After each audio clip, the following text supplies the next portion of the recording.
Hello, my name is Dionne D. Hunter, and I am the event coordinator for a Night of Artistic Renewal, Representation Equals Power. And today I have the privilege of being with two of our esteemed performers. Uh, First, we're going to start by introducing a young man. He has contributed to several magazines, one of which is called Suave. It's a premier lifestyle magazine. He's conducted poetry workshops throughout the Raleigh Durham area. Uh, and he has been featured in several publications. But most notably, at least in my mind, he is the former department head of poetry at the Raleigh Film and Arts Festival. Let's give it up for DS Will. Thank you. Thank you. Yay! Thank you so much, Dion, for this privilege and honor to be on this platform and to be a part of this very esteemed collection of artists with this night of artistic renewal. And I'm looking forward to it and everything that it has to bring and the immediate and long lasting impact that it will have on our artistic communities. Thank you so much, and we're so happy to have you. Now, we also have the beautiful, such a beautiful and talented young lady. She's earned her BA in English in a concentration of creative writing from North Carolina A&T State University. She's presently enrolled in the master's program for English and African American literature. She's published two books. The first one is called Maple Sunrise, and the second is Ochre. And gosh, pronounce that for me. In Oka Road. Thank you, thank you.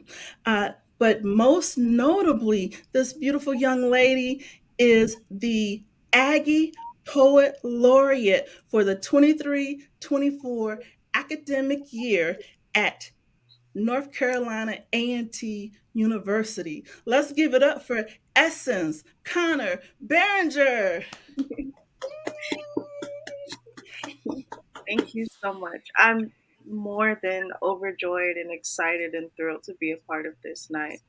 And like DS said, I believe that it will have a long lasting impact on not only myself, but all of the performers and artists that will be there.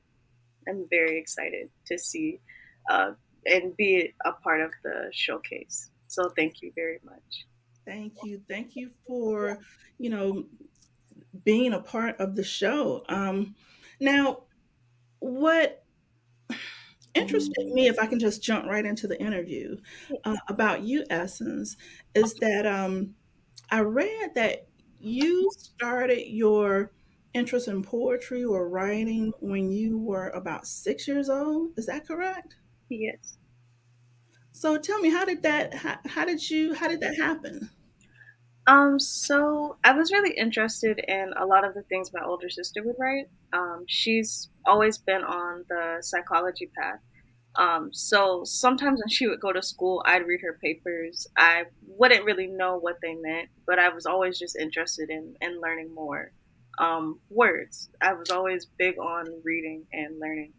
And even with my mother, when I would go with her, because she's a truck driver, and I would write down silly, but I would write down all of the signs that I would see of through the different states and that sort of thing. And they always bought me books, so I was always reading, and I just have always loved to read and write because of it. Nice, nice. Does that strike a chord with you, DS? Did you also start writing at a young age, or did it come to you later in life? Very similar path to Essence as it relates to influence of older individuals. So I was introduced to poetic luminaries at a very young age, but I also had a very wild imagination. So I was a comic book collector growing up. So I would picture myself wearing a cape and tying the sheet around my neck and creating these stories based upon my visions that I had. So just to kind of reiterate what Essence says, the community in your circle plays such an important part in pouring into your creative devices when you're young, that continues on to when you get older to help you be able to produce these memorable pieces of art. Yes, yes, most definitely.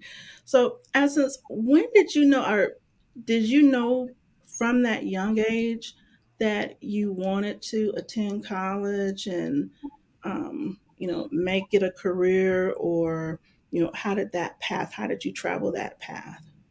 Funny enough, I knew that I wanted to write in some capacity probably around the age of like 13, 14. It wasn't until my senior year of high school that I decided I wanted to go to college because I was like, I've been in school basically my whole life. I'm tired. And then I had my English teacher. She actually went to A&T as well, and I didn't know it until later on. But she embedded our curriculum with a lot of African American literature. And she kind of brought my love back for English and literature. So then I was like, you know what? I do want to go to college. I want to learn more. I want to learn as much as I can. And that's kind of what happened for me. That's so. Did she? It was just her bringing it to your attention, or did she push you in that direction? I will say, bringing it to my attention, I think that she kind of made literature fun and inclusive.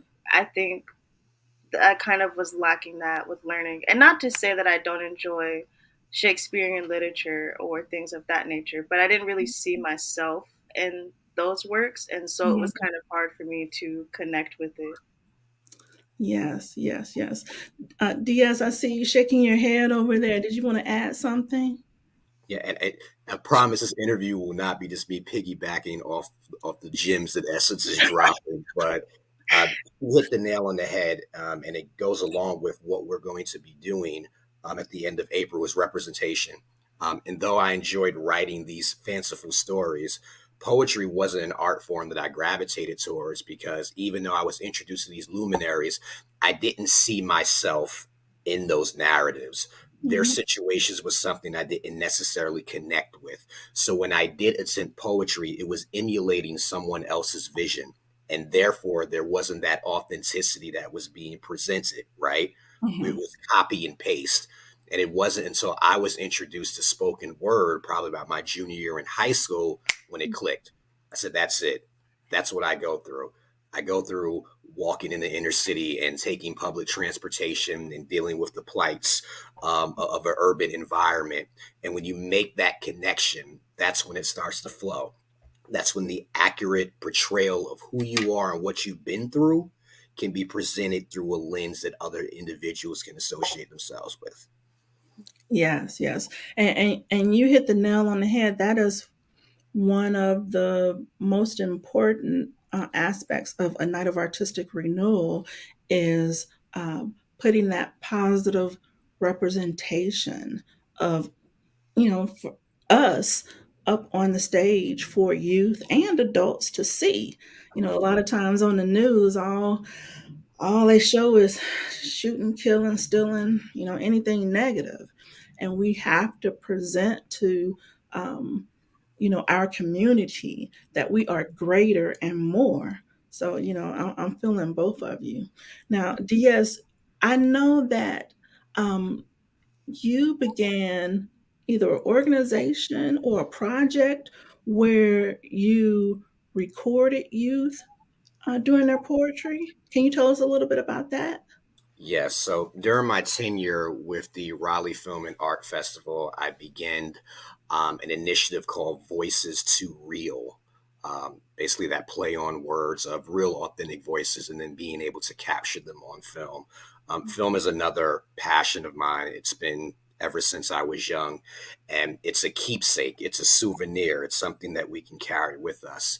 So I figured, why don't we highlight the geniuses that we have in our communities? I listen to some of the work of our youth and can't imagine me being able to produce that at that age because they've lived life, right? And to positive side of that, they're able to articulate that. But sometimes it's so heavy, right? the experiences that they've had to go through. So to be able to create a platform and them have an outlet, but it's also critical about boosting their self-esteem. Mm. So imagine you walk into a theater or an auditorium and you get to see yourself plastered on a screen, delivering your original work around the individuals that care about you, and you receiving recognition and adulation from that. And that was the core basis of being able to create that initiative, is giving our youth the platform, is giving them the stage, is giving them their spotlight that unfortunately sometimes is not shined upon them. Yeah. Yeah. And have they come back? Have you followed any of the folks that were a part of your program or kept in touch with any of them? I have. Some have gone on to college. Others have pursued like their artistic endeavors. So it's definitely planted a seed.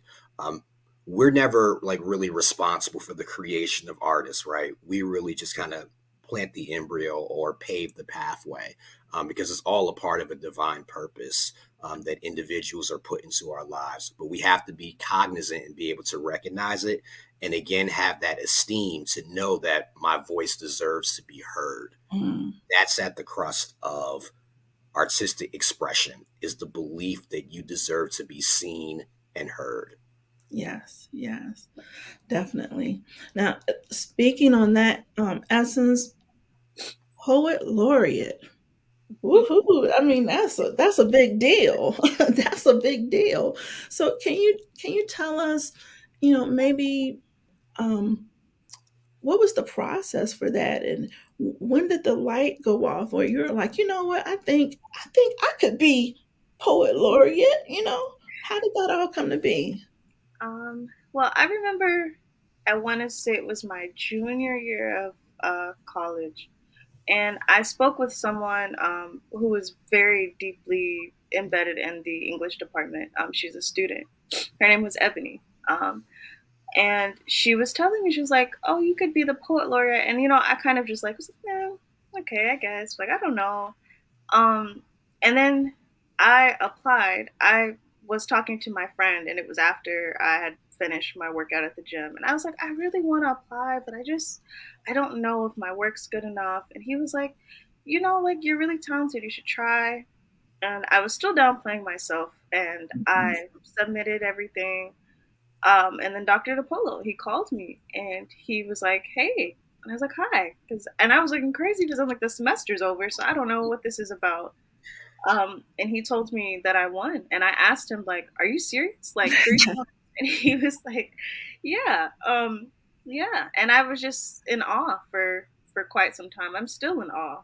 Mhm. It's such an honor that I can't even fathom it sometimes.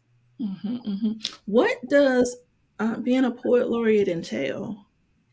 Um, so it's more so being an ambassador for the school, just paving the way for creatives to engage with different events that we may have on campus or outside of campus. Just building like a close knit community, whether it's poetry, whether it's short stories, fiction, any of that. Just knowing, having other students know that they can share their work in whatever type of way that they need to, and just having events that harness that type of creation. Mhm, mhm. And you also work as you do work writing assistance. Yeah. I also, as part of my assistantship, I work in the writing center at school. And more so, what that is just helping us students with any type of literature that they may have, whether it's a psychology paper or they're writing an internship essay, just helping them with organization and content, grammar, syntax, that sort of thing. Mhm, mhm. Do you find that most students downplay their artistic abilities, whether it's with writing or whatever it might be, just downplay themselves as well, not giving themselves as much credit as they should?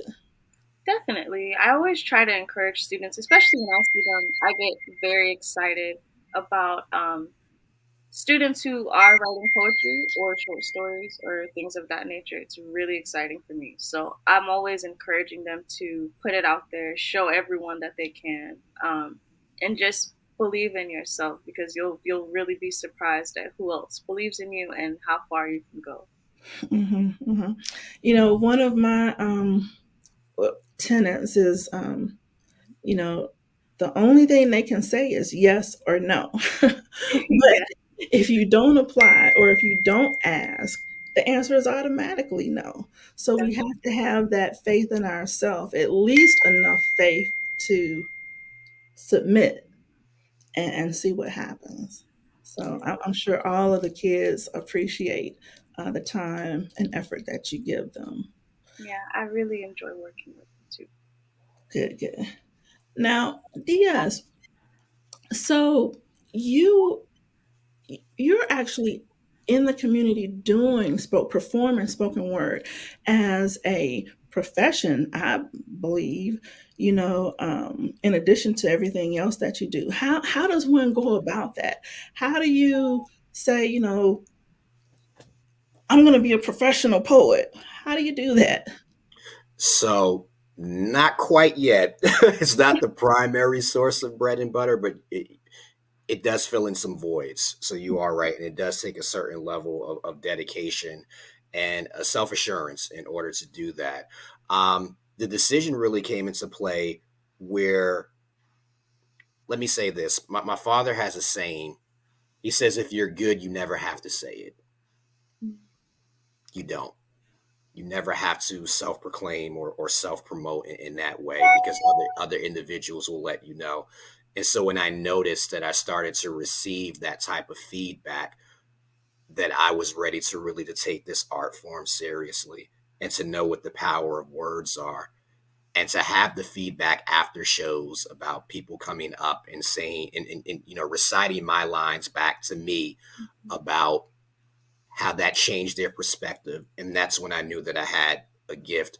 And what's interesting is that there's been times where I've like taken sabbaticals and I've stopped and I've had to get reminders about what my purpose was. I remember I went on a cruise one time and I met this young man and we were conversing, and he said to me, he's like, I can tell that you do some type of performing. I was like, how do you know? It's like, it's just something in you. He's like, are you active in that now? I'm like, no, I kind of took a step back. And he says, every time that you don't utilize your gift, it's like you're slapping God in the face. And Mhm. it was such a visceral analogy that he used. It stuck with me forever. So I take that and I pour into other individuals to let them know that what you do, not everyone has the ability to do it. Mhm. And when you come across individuals who may not have the ability, you have the power to awaken them to their latent talent and skills. So that's what I basically encompass and what really is the driving force behind taking the art form seriously. Mhm. Mhm. Yeah, yeah. And in addition to that, I mean, I know you just didn't wake up one day and you were performing um, outstandingly. You actually, put time and effort in, and you know, work extra hard to get your art to the space where it is now, right?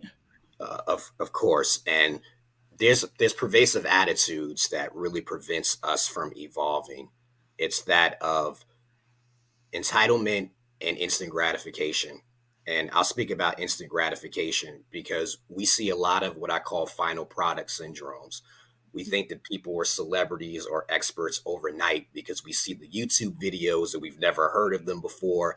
And we think they've just immediately popped up on the screen and received all of this recognition, fame, so on and so forth. We do not see the hours and the days and the months and years it takes to reach a certain platform. The no's, as you had mentioned, right? You have to climb a mountain full of no's before you get to a yes. Mm. It's inevitable, right? Yeah. So rejection is protection and redirection when you think about it. And so that's the other thing that I had to realize is that this is going to take work, and Mm. you want to surround yourself around people who are better than you in the art form. You can't view them as a threat. You have to view them as inspiration. It's the only way that you're going to be able to evolve. So I never see this space as being competitive. I see it as being inspiring. And you have to have a certain level of security to not feel that your fellow artists who are doing great things is a threat, because success is not a limited commodity. Mm. It's something that can be achieved by anyone. It's what you define that success in being. And if you really see that success as being something intangible and growth and making impact, that doesn't sell out. That doesn't run out. Yes, yes. I have a saying, there's enough shine for all of us. We don't have to pull each other down, we lift each other up. And so many good things that have happened in my life have come because of or during me uplifting other people. So I think that is something to live by. um, Essence. So I think you're multi-talented. I think I saw something about you being a painter as well. Oh, um, so my painting skills are definitely okay. I paint from time to time. Not more so for leisure. I did have the opportunity to teach a watercolor class, which was really cool. Mhm. But I'm more private about my painting just because I Mhm. feel as though it's not something I do often. Well, if you're able to teach a class, then I would say it's a little bit better than good. But I understand you keeping something private. If that's a place where you go when you need to relax, and is that what it is? Something of that sort. When I'm painting, I like to think that it makes me feel the same way that writing does. It doesn't to the same extent, but I enjoy painting. Sometimes I'll go outside and just paint what I see around me or something like that. Mm. I don't know. Are you artistic in that vein, Diaz? Painting, Hmm. finger painting maybe, but I leave it to the experts like Miss Essence. So no, not with visual arts, but there are other things that kind of tickle my fancy that I'm involved in. Please Editing. share. Um, I'm a novice when it comes to like film editing. Um, I've actually produced a film that was submitted to the Raleigh Film and Art Festival. Um, it was a it was called, I just actually lost my words. This is getting edited. It was, it was a part of a Juneteenth celebration through the Fuquay Arena, and it was called Kings, which basically highlighted the trails from slavery into modern times of African American males. And so we basically a videographer by the name, my memory is off. It happens to the best of us. Yes, yes. And so we captured all of those images and made it into a short film. And then I actually had the honor of being able to edit some of that. I host, so actually, and I also MC. So I have my hands in a couple of different pots as it relates to kind of like the artistic spectrum. Hmm. Hmm. Please edit that. So, in regards to you hosting, now, you had a couple of different programs that you brought to the public, right? Mhm. So Yeah. back in 2018, I actually founded this poetic conglomerate called Press Play Poets. Um, and the real goal of Press Play, again, was to be able to create a community platform for individuals who may not receive the spotlight. What I noticed in the poetry circle at that time is that there were certain names that would always be on flyers, so on and so forth. And I wanted to change that because I wanted to be able to boost the esteem of anyone who had the desire to be highlighted at that particular time. as well as target like our teens in the community as well. So a lineup would basically consist of seasoned poets, amateur poets, and then also a representative of the youth community as well. And we would have particular themes. And then we started delving into like poetic plays.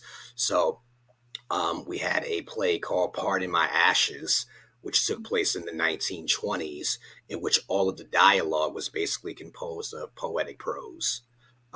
So I'm always about there's certain ideas and notions and conditions of humans will always be represented in art, socio-political, love, so on and so forth. But how can we switch up the lens? How can we present it in a new and fresh way so that it still captivates a wide audience? And so that was really the goal of Press Play Poets. Nice, nice. Um, Essence.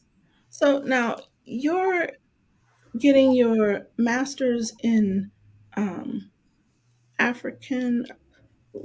Tell me what it was again. African literature English and and African American literature. okay. So what does that entail? What are you? Are you? Do you want to be a teacher?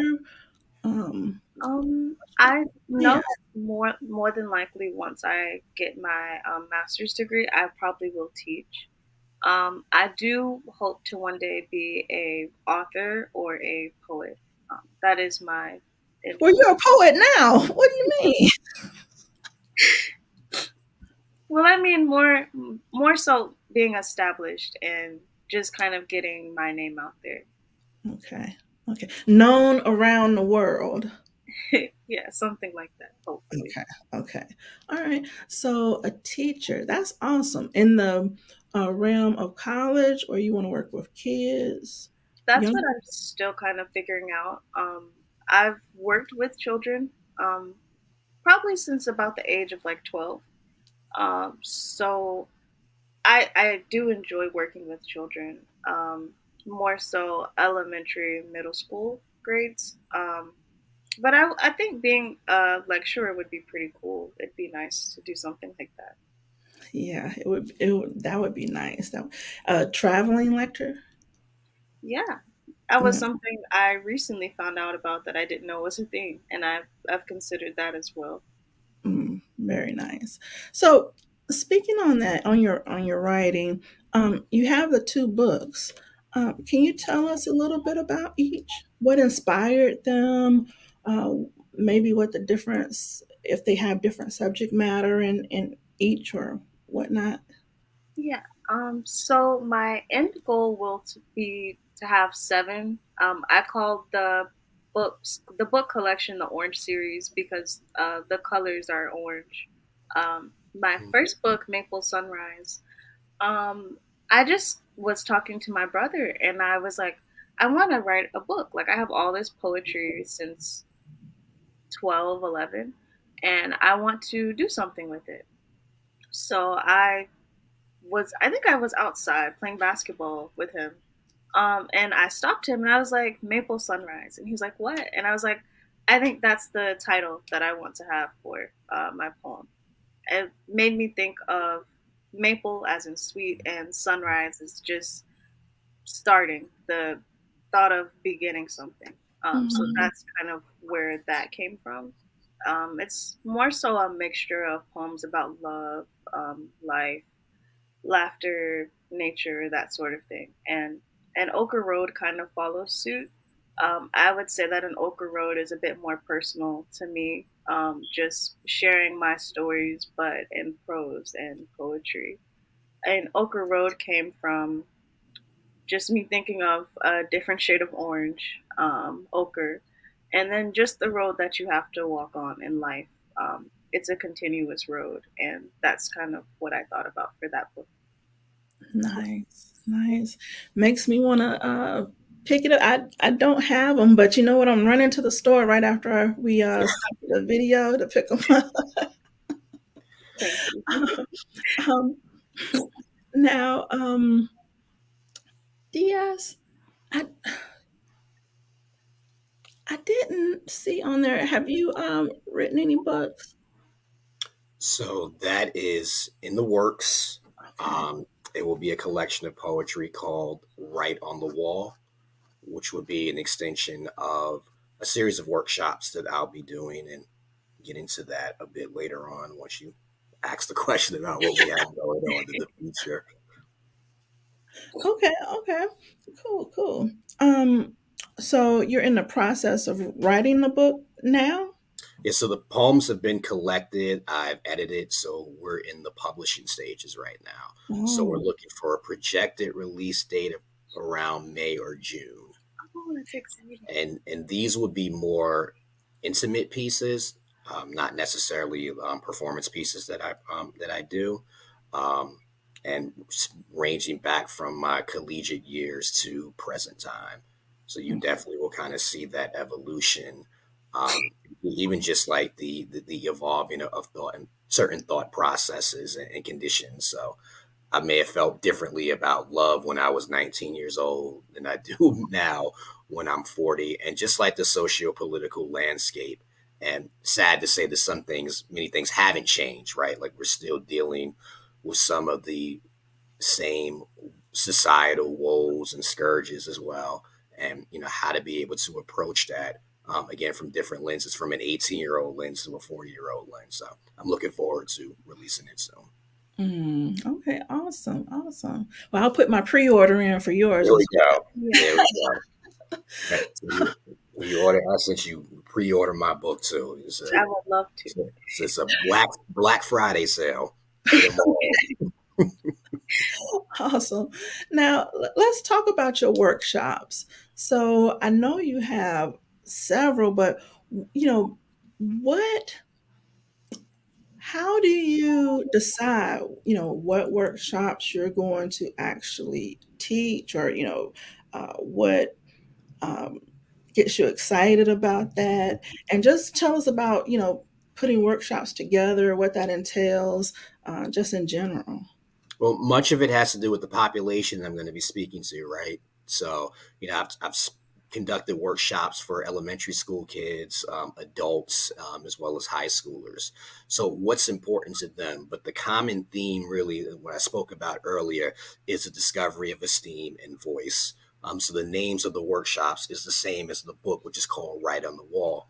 And it comes from a saying, again, plugging my dad. It was so simplistic what he said to me, but it was so poignant and meaningful. He said, when you run out of paper, write on the wall. And what that basically means is that never let anything stop you from expressing yourself, even if you don't have the necessary tools at that time. So you have to push through your circumstances in order to be heard. So that's really the ground and bedrock of my workshops. Again, is tapping into your esteem, is realizing what you have to say, that there is some importance, and that even if you say something similar to what someone else has said, because no idea is original, it's coming from your voice, which is a complete unique perspective. So I can say something, right? And it may not have an impact if you said it, Dion, or if you said it, Essence, to someone completely different, right? And that's why it's important to kind of have this rainbow of voices, and that's what makes this event so great, is because you have this collective of luminous spirits from different backgrounds and different experiences, and we're going to make sure the community is covered because there's enough of us uh, that can impact. So that's really what drives me, when it comes to conducting these workshops. Again, is making that lasting impression. Um, we're not here forever in the physical, right? But we can be here forever spiritually, right? And that spirit realm is connected to the artistic realm as well. That's how we leave our lasting imprint. So you want to make sure that your lasting impression is one that created change and is one that's positive.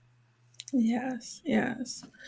So now, speaking on the show, A Night of Artistic Renewal, taking place Sunday, April 28th, at the Booth Playhouse, which is within Blumenthal Performing Arts Center. Um, you know, it's my little baby. And it features so many wonderful artists. Um, so many artistic disciplines. Essence, when I reached out to you regarding the show, what made you say yes? I jumped at the opportunity because I thought that it would be so cool to work alongside other artists and other performers like myself. And just I know that I'm going to be overjoyed. I'm going to be inspired. I'll probably go home that night and write something too. I think just being a part of something so monumental, how could I say no? Um, Thank you so much.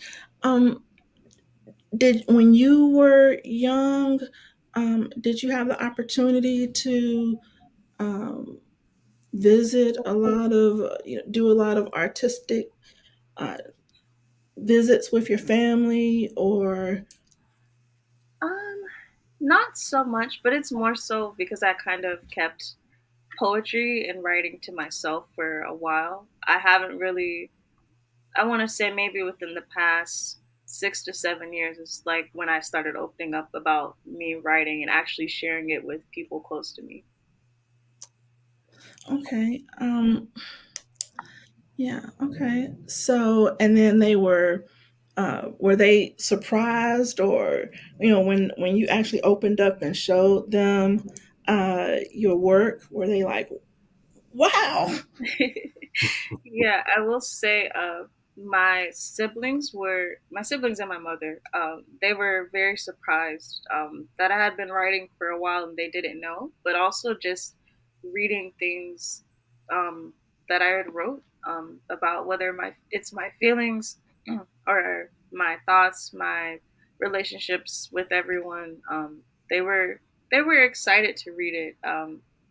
So that it was a good feeling to kind of have that support from them. And I'll tell you, outside of course, reading your work and being impressed with it, uh, I felt like having uh, a babe in the wood, if you would. You're just a so young, beautiful young lady, and I felt like it would be very nice to have a representation of youth. DS, you and I, we're youthful at heart, but In it's still not spirit. that, yeah, in spirit, but it's not that 20-year-old, youth.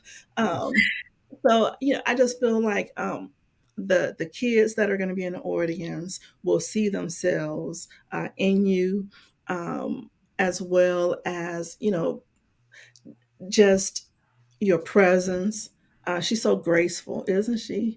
Um, so, and I think that's something that needs to be um, relished by anyone who has the opportunity.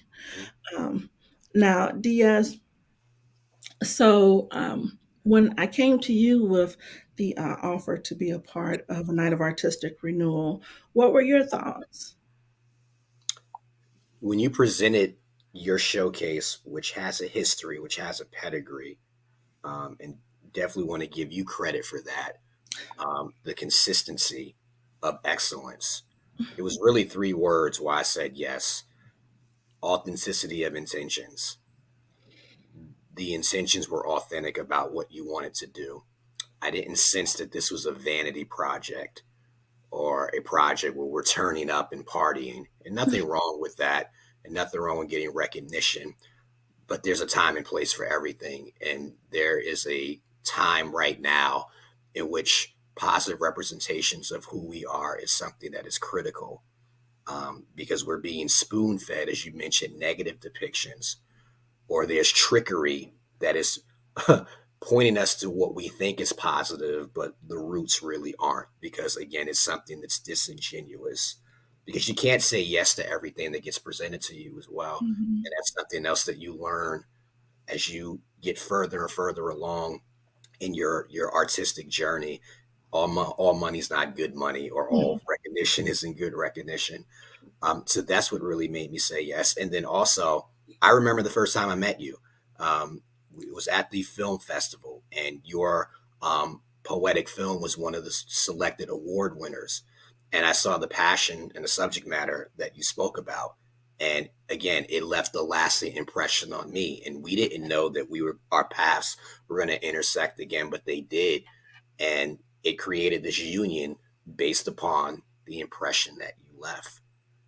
Isn't that wonderful, right? Mhm. How a seed gets planted 2 years ago and it Right. germinates to something like this.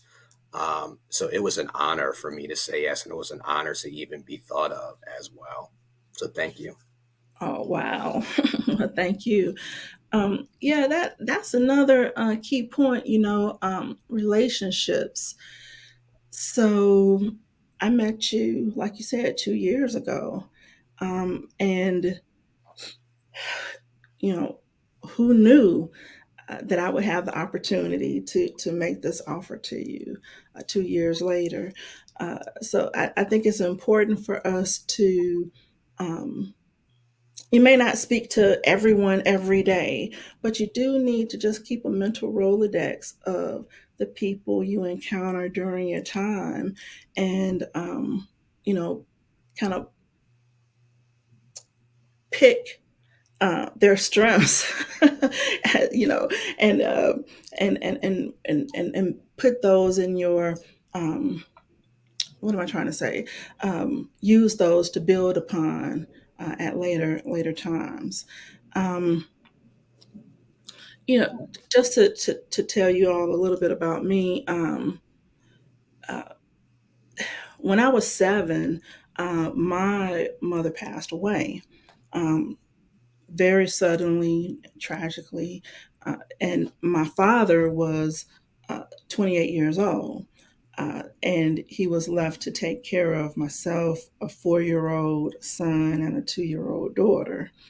And, money was tight, babysitters were hard to come by. So we didn't have an opportunity to do, as I was asking Essence, like to go out to um, artistic endeavors or um, um, you know events. He always told us, pick up a book and you can go anywhere you want to go. And so that's what we did. We read. But I always wanted to um, be able to travel and, actually, go different places. And that's where the idea from a night of artistic renewal came from. Um, I felt like families who are trying to figure out where they're going to live, what they're going to eat, what are the kids going to wear, may not be thinking about, let's go to the museum or let's go read some poetry or listen to some poetry. But if we can provide a safe space, uh, an affordable space, and actually, our event, kids from 10 to 18 uh, can come at no cost, Mm-hmm. you know, and that's because I wanted families to be able to come out and enjoy the arts together. Mm-hmm. You know, um, do you think though?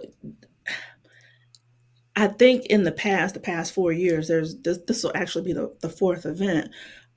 We've consistently seen children and adults come through the doors and say that they were motivated and inspired by the artist on stage.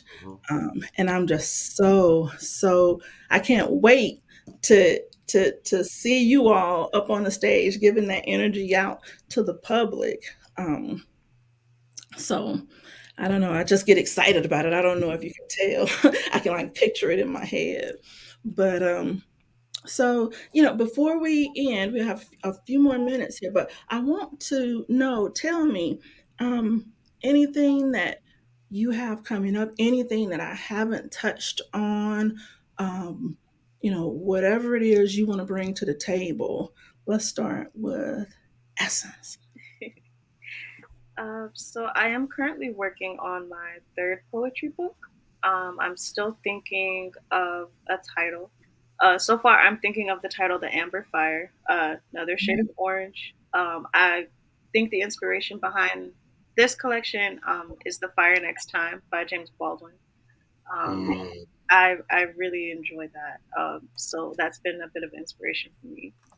I know within this next week, I have the honor of meeting Joshua Bennett, and I'll be opening for him at our school. So that's really exciting. Wow. Nice. Nice. Okay. All right. All right. Thank you, Essence. DS, you have anything you want to tell us about? yes, so for National Poetry Month, which is this month, happy National Poetry Month. Um, that Saturday before our show is actually going to be the first workshop um, in which I partnered with Durham Parks and Recreation. The workshops will be conducted at the W.D. Hill Center, and they are entitled Right on the Wall. So, for 3 consecutive weekends, I will be conducting these workshops. Everyone and all who is interested in really finding their voice in the realm of poetry, and just giving some tips on performance and formulation of prose and things of that nature. So I'm very excited to get back out there, and that will culminate with a yet to be announced event that will be taking place sometime in June or July. Um, so be on the lookout for that. And of course, my book, Right on the Wall, should be released within that time frame as well. Okay. Nice. Nice. Now, Essence, so is the performance is that going to be open to the public, or is it just for your the students at the college, or is this off Um, campus or what? it is on campus. I believe that it is free to the public. They just needed to RSVP, but it is free and open to the public. So they would just go to, McNair Hall on A&T's campus. I'm sorry, say that again. McNair Hall.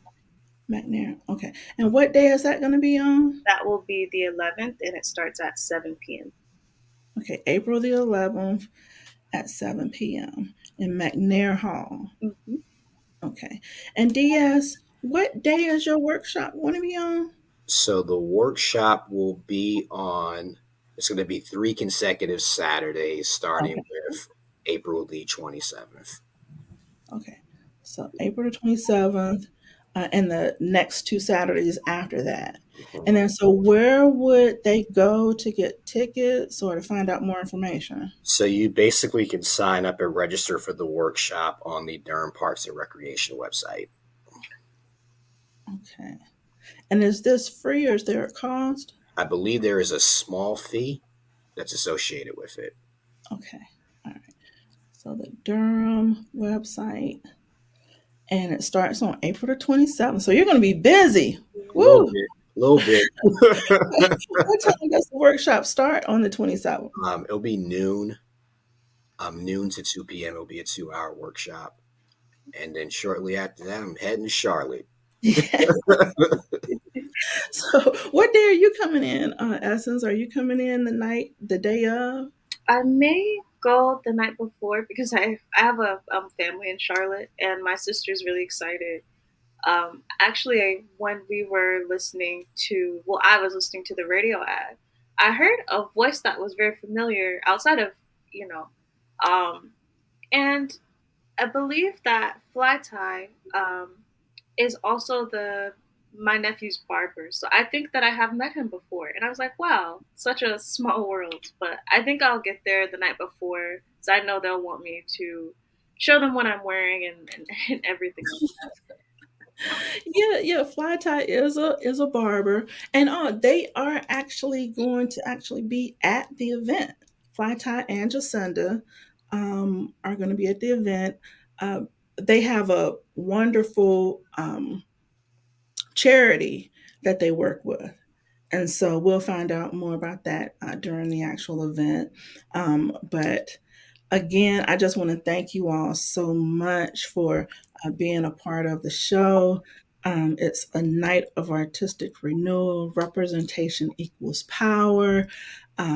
We have poetry, song, dance, visual artistry.